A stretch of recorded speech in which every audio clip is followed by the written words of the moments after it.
नमस्कार मित्रांनो, मी काजल. आगळी वेगळी गोष्ट या चॅनलवर तुमचं सर्वांचं स्वागत आहे.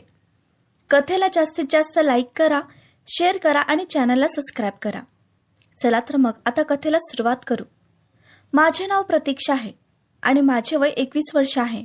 आमच्या घरची परिस्थिती थोडीशी हालाकीची होती आणि माझ्या मागे अजून 2 महिन्यांची लग्न करायची बाकी होते. तेव्हाच मला एक स्थळ आलं. मुलगा खूपच बारीक आणि कुपोषित दिसत होता, पण ते घराणं खूपच श्रीमंत होतं.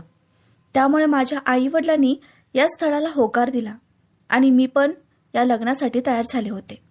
माझ्या संमतीने मी हे लग्न केले. जेव्हा मी माझ्या सासरे आले तेव्हा माझ्या सासऱ्याने माझं स्वागत केलं. मी जेव्हा रूममध्ये गेले तेव्हा मी माझ्या नवऱ्याला विचारलं, सासू कुठे आहे, दिसत नाही. तेव्हा ते म्हणाले की तिचा 4 वर्षाआधी ॲक्सिडेंट झाल्यामुळे पाय गेला आहे, त्यामुळे ती नेहमी व्हीलचेअरवरच असते. त्यानंतर त्यांनी एक गोष्ट सांगितली, त्या ऐकून मला धक्का बसला.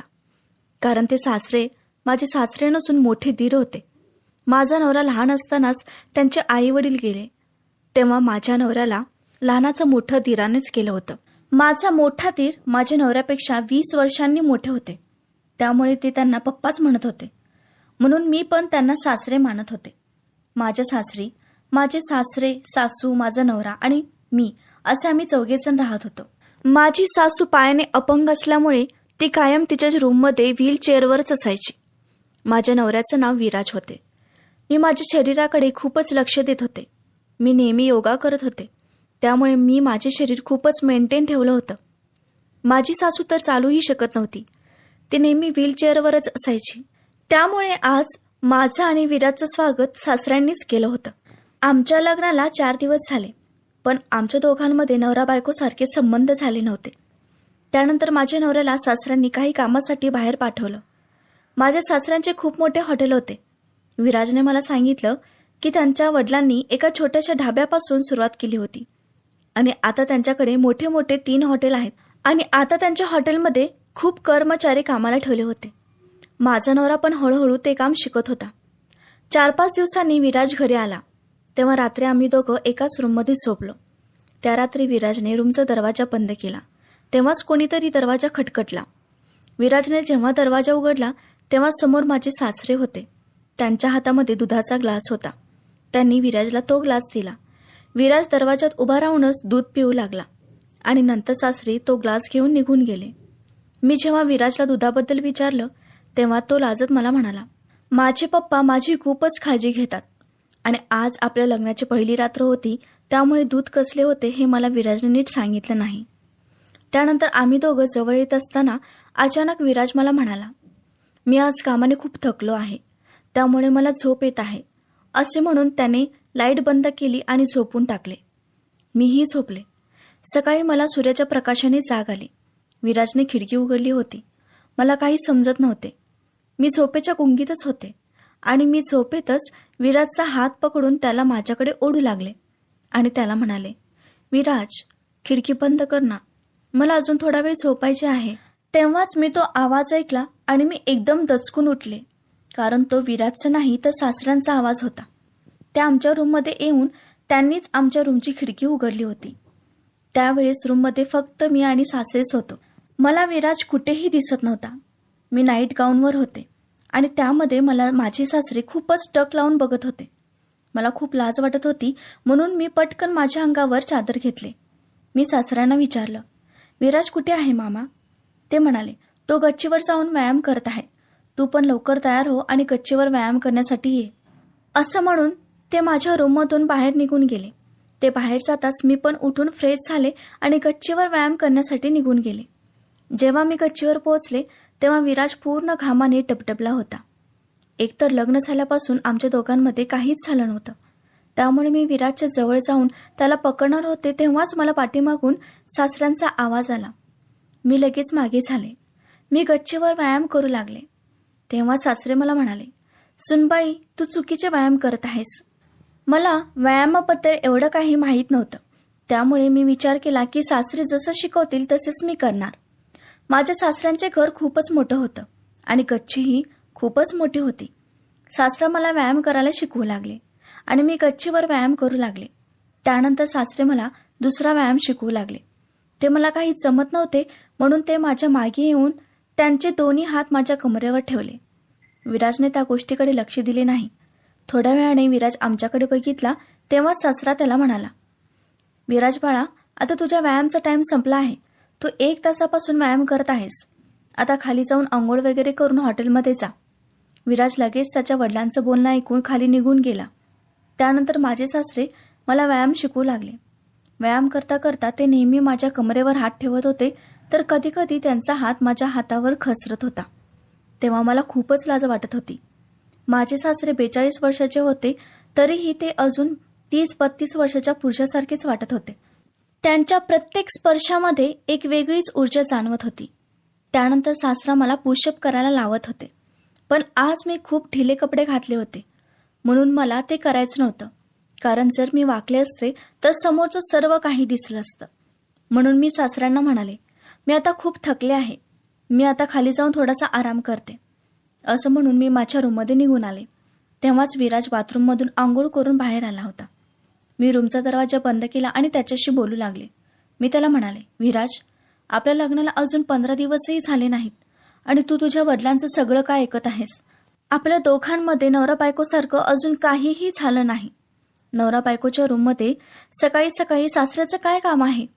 तेव्हाच विराज मला म्हणाला, हे बघ, पप्पा जे काही करतात ते आपल्या चांगल्यासाठीच करतात. आपल्याला अजून एवढा अनुभव नाही. त्यांनी मला लहानाचं मोठं केलं आहे आणि त्यांची प्रत्येक गोष्ट ऐकायचं हे माझं कर चांगलं आहे. तो असं म्हटल्यावर मी विराजला काहीच बोलू शकले नाही. त्यानंतर विराज कामासाठी हॉटेलला निघून गेला. मी तयार होऊन बाहेर आले. लग्न झाल्यापासून माझ्या सासूसोबत अजून चांगलं बोलणं झालं नव्हतं. जेव्हा पण मी त्यांच्यासमोर जात होते तेव्हा ती कधी मला रागाने बघत होती तर कधी माझ्याकडे बघून स्माईल करत होती. मला त्यांचा स्वभाव समजतच नव्हता, पण आता ती माझी सासू होती त्यामुळे मला त्यांच्याबद्दल जाणून घ्यायचं होतं.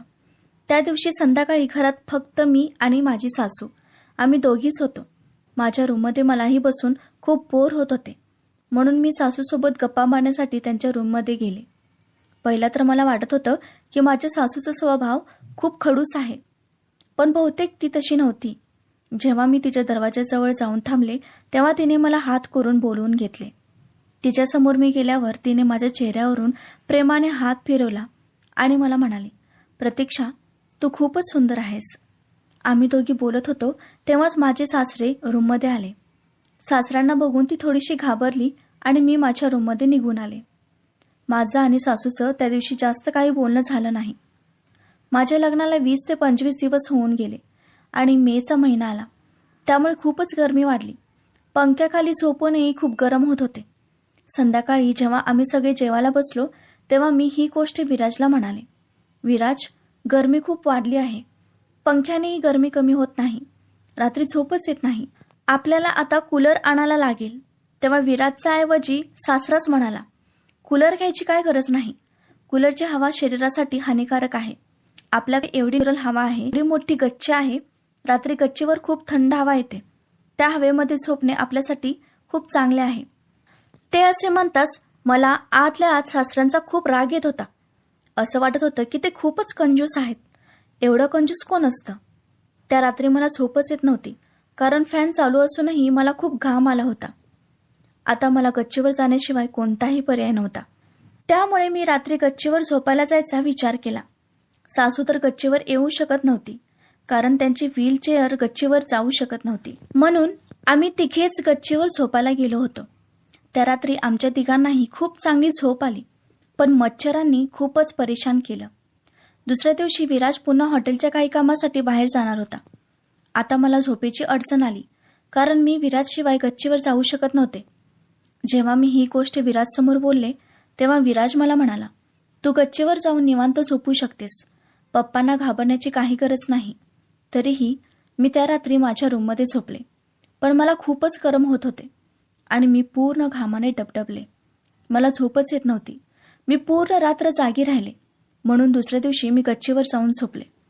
पण गच्चीवर आम्ही दोघंच असल्यामुळे मला माझ्या सासऱ्यांच्या भीतीने झोपच येत नव्हती. मी पहाटेच्या 3 वाजेपर्यंत जागी राहिले. माझे सासरे माझ्याकडे एकदाही वळून झोपले नाहीत. ते एका बाजूला एका कोपऱ्यात झोपले होते. बघता बघता मला झोप आली.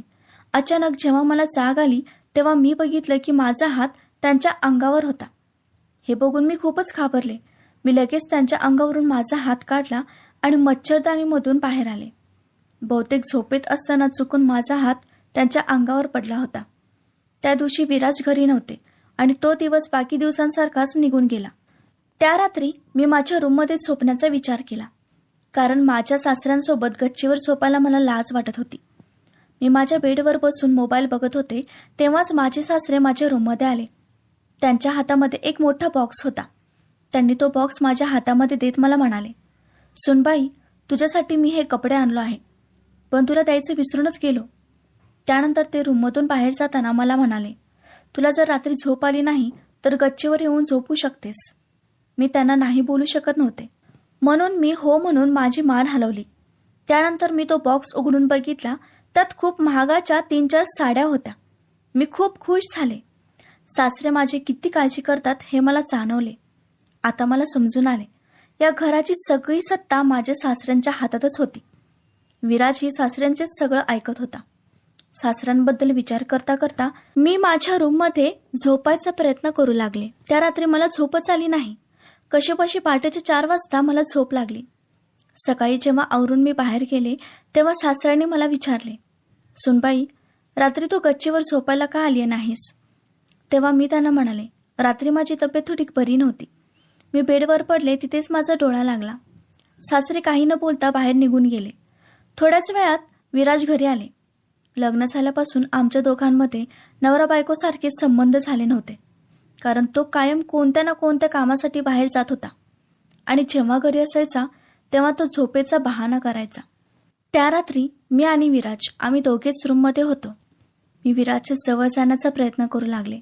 तेव्हाच विराजने मला दोन्ही हातांनी दूर केले आणि मला म्हणाला, 2 दिवस मी कामामुळे खूप थकलो आहे, त्यामुळे मला खूप झोप येत आहे, मला आराम करायचा आहे, असं म्हणून तो झोपून टाकला. दुसऱ्या दिवशीही त्याने तोच बहाणा केला. मला त्याच्या वागण्यावरून असं वाटत होतं की त्याला माझी गरजच नाही. दुसऱ्या दिवशी पुन्हा विराजला कामासाठी बाहेर जावं लागलं. त्या रात्री मला सासऱ्यांच्या रूममधून आवाज आला. मी त्यांच्या रूमच्या दरवाजापाशी जाऊन थांबून बघू लागले. माझा सासरा त्यांच्या बायकोवर खूपच चिडचिड करत होते. त्यांच्या बायकोच्या अपंगपणामुळे त्यांना पाहिजे ते सुख त्यांच्या बायकोपासून मिळत नव्हते.